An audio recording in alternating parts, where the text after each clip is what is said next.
Did you know Roman multi-story buildings often had wealthy residents living on the lower floors due to fire safety?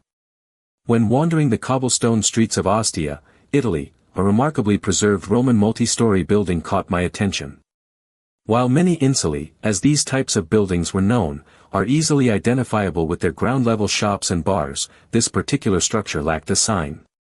I initially thought it might be a different type of building altogether, but upon closer inspection, I realized this was indeed an insula. Insulae were a staple of Roman urban development, providing affordable housing for the masses. They often consisted of multiple stories stacked atop one another, with the ground floor typically occupied by stores or bars that catered to the residents living above. These establishments served as more than just places of commerce, they also acted as community hubs where neighbors could gather and socialize. In terms of fire safety, Roman builders were aware of the risks associated with multi-story dwellings.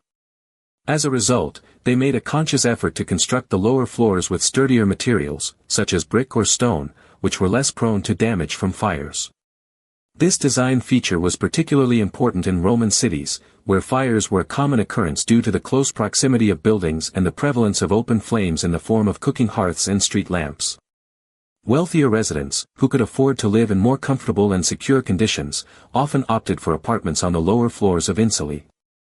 Not only did these living spaces offer better protection from fires, but they also provided easier access to the outside of the building in case of an emergency.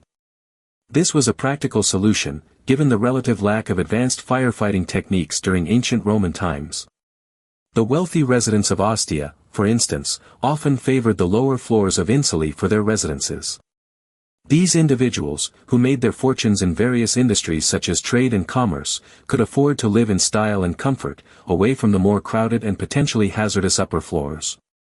As I observed the multi-story building in Ostia, I couldn't help but think about the lives of the people who once called this building home.